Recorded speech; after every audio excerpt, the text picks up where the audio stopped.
We now turn to our former colleague, the former Democrat member from the great state of Hawaii, Congressman Gabbard.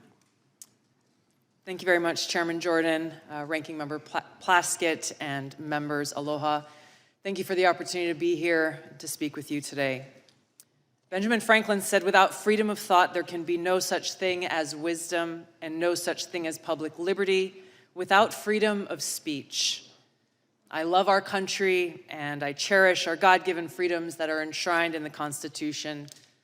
Like every one of you, I took an oath, both as a soldier and as a member of Congress, to support and defend the Constitution of the United States against all enemies, foreign and domestic.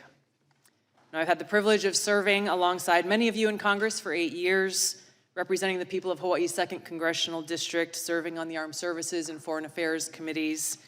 I'm honored to be able to continue to serve as a Lieutenant Colonel in the U.S. Army Reserves now for almost 20 years, where during that time I deployed to 3 war zones and participated in multiple overseas training exercises, where I had the opportunity to see firsthand what life is like in countries where there is no First Amendment, where there is no free press, where government deems itself to be the moral arbiter to its people, dictating to them what is right and wrong, what can and cannot be said, who can speak, who cannot, who is free to worship, and who is not. Now, our founders understood the importance of enshrining our God-given freedoms in the Constitution and Bill of Rights to ensure that no matter which party or person may be in power at any given time, our founding documents serve as a reminder of these freedoms that are guaranteed to every American. Thomas Paine said, "He that would make his own liberty secure must guard even his enemy from opposition. For if he violates this duty, he establishes a precedent that will reach to himself." We cannot be so short-sighted as to thinking silencing speech that we don't like today will not result in our own voices being silenced tomorrow. The work that you've all been charged with in this committee affects all Americans, and it is too important to allow it to fall victim to partisan politics. No matter how deep your differences, we must all agree to stand on the side of liberty.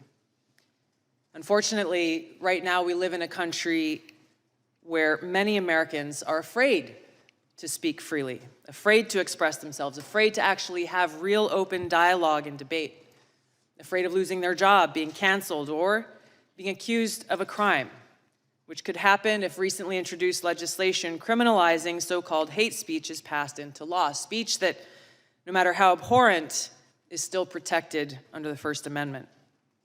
Now, this fear and this culture of fear and self-censorship is not unfounded. We have individuals in our government often working through their arms in the mainstream media and big tech, doing exactly what our founders rejected, trying to control what we, the people, are allowed to see and say under the guise of protecting us from so-called misinformation or disinformation.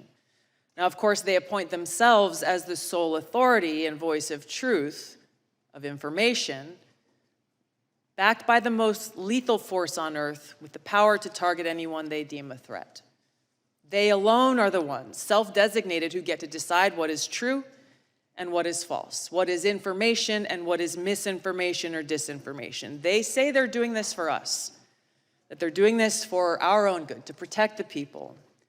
But in reality, the truth is they think that we're too stupid to think for ourselves, too stupid to discern for ourselves and to draw our own conclusions. Now, the idea that we must just blindly accept whatever the government or those in power tell us is true goes against the very essence of our Constitution and Bill of Rights, which were created as a resounding rejection of the reign of kings, churches, and authorities. They tell us we must blindly trust them or face the consequences, even though our government has a long history of lying to us, the American people. Just to cite a few examples, we were lied to about the weapons of mass destruction in Iraq, which spurred the war that I and so many others served in and so many others sacrificed their lives in. They lied for almost 2 decades, claiming success in Afghanistan, when in fact we saw failure after failure after failure, coming at a great cost to this country.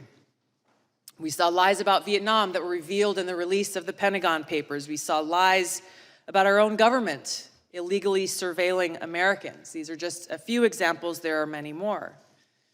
Ranking Member Plaskett talked in her opening comments about how individuals in the FBI also throughout our country's history have abused their power, weaponizing those agencies to advance their own political interests.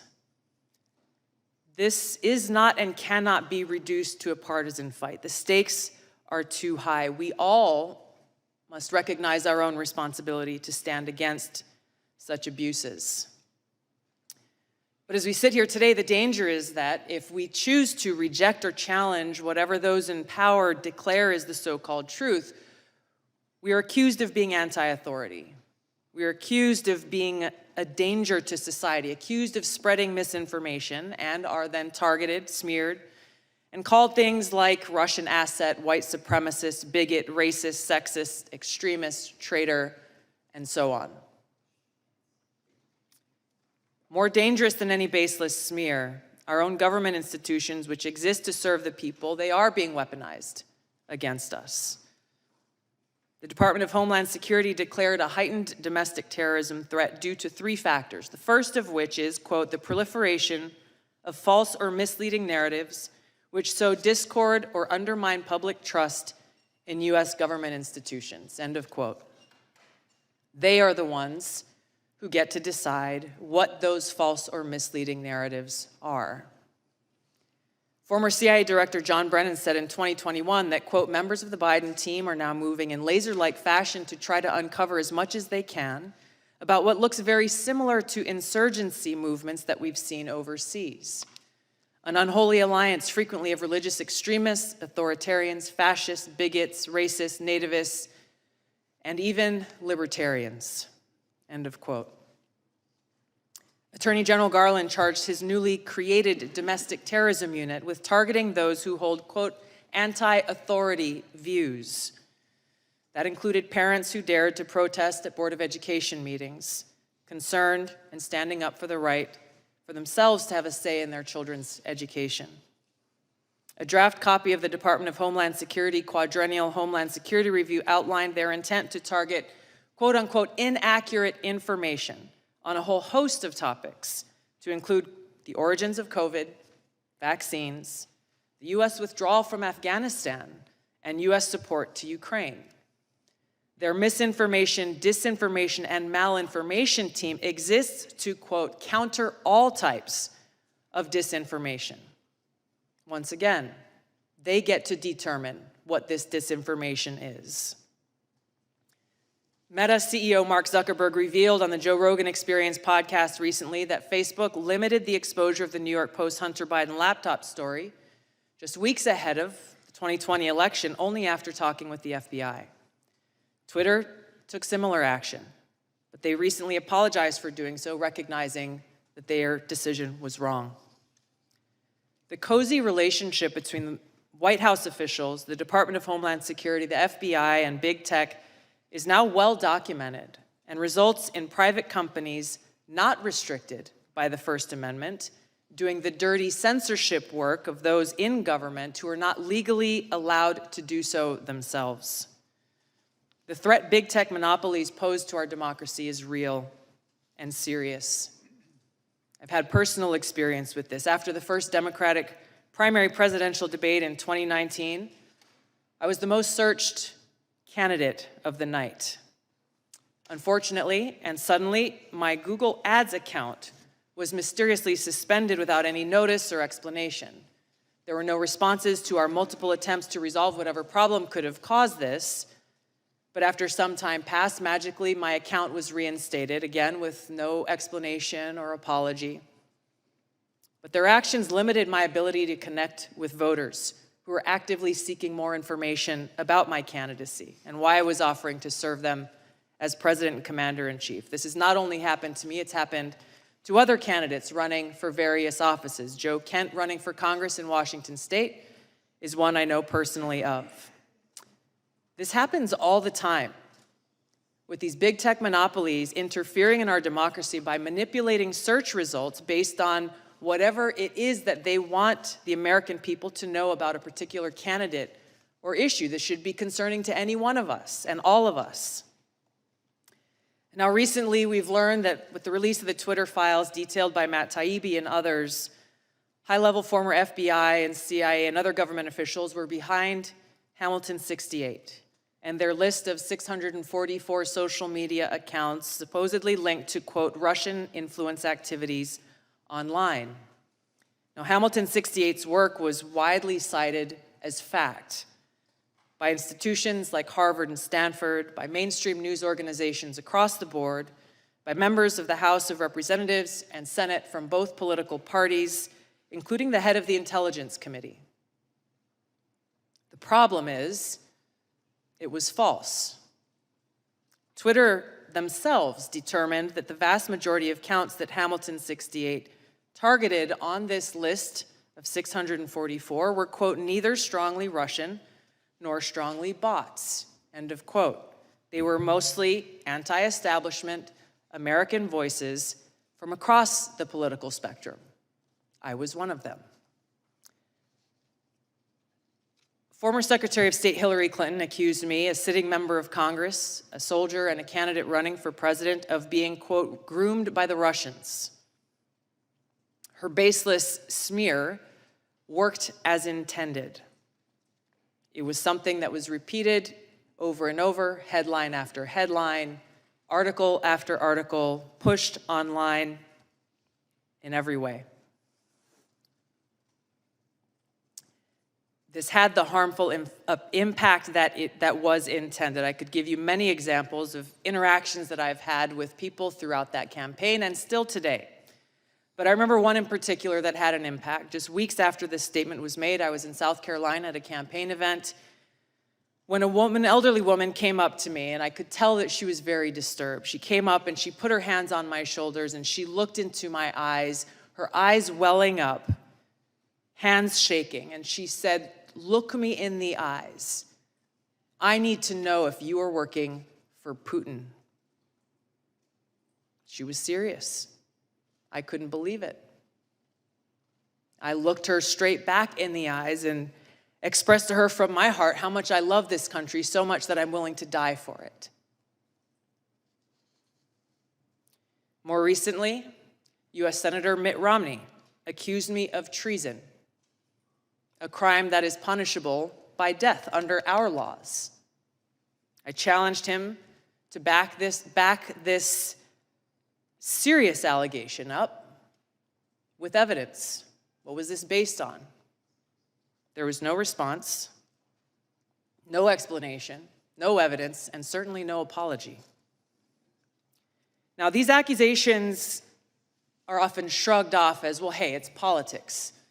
People say things about each other all the time. That may be easy for some of you to say, but for somebody who wears the uniform, this is serious. And it's serious not only to me, but to my fellow service members and veterans, every one of us making a decision at some point in our lives to raise our right hand, prepared and volunteering to lay our life down for this country. What does that mean in reality? It means that before every deployment, in our own hearts, we have to make peace with the possibility that we may not come home. It means writing letters to our loved ones, trying to find the words to express our love and gratitude, knowing that that may be our final goodbye. It means for those of us who do come home, doing our best every single day to honor the great sacrifices of our brothers and sisters who paid that ultimate price. This is much bigger than me or any one individual. When those who dare to challenge the establishment are targeted by this powerful conglomerate of government, corporate media, and big tech, weaponizing all that they have against the people for their own selfish gain, it has a dangerous chilling effect on free speech, and it sends a very powerful message. If you dare to challenge us, we will come after you. The more we allow this to happen, we start looking less and less like a democratic republic and more like a banana republic. Instead of a government ordained to secure these rights, we are now increasingly facing a government determined to take those rights away. George Washington warned, "For if men are to be precluded from offering their sentiments on a matter, which may involve the most serious and alarming consequences that can invite the consideration of mankind, reason is of no use to us. The freedom of speech may be taken away, and dumb and silent we may be led like sheep to slaughter. We have to stop this insanity and protect these sacred freedoms. Vanquish the fear and self-censorship that is now pervasive. Every one of us taking action to breathe new life into the open marketplace of ideas that is at the heart of a thriving democracy, encouraging vigorous and substantive debate, encouraging people to think for themselves so we can draw our own conclusions, where we can disagree without devolving into hate, where we can respect each other as fellow Americans and treat each other with aloha. The work you have before you is critical for all of these reasons. The stakes are high. The consequences, for better or worse, will be long-lasting. And for the sake of the American people, our freedom, and the future of this country we love, I pray we can set aside our partisan differences and commit to standing together to defend the constitutional right of every American to live free. Thank you, Mr. Chairman. Thank you, Congresswoman Gabbard. We appreciate those fine remarks. Congressman Raskin, we thank you for being here. Senator Johnson, we thank you as well for your testimony. The committee will stand in recess for 5 minutes more or less to get ready for the second panel.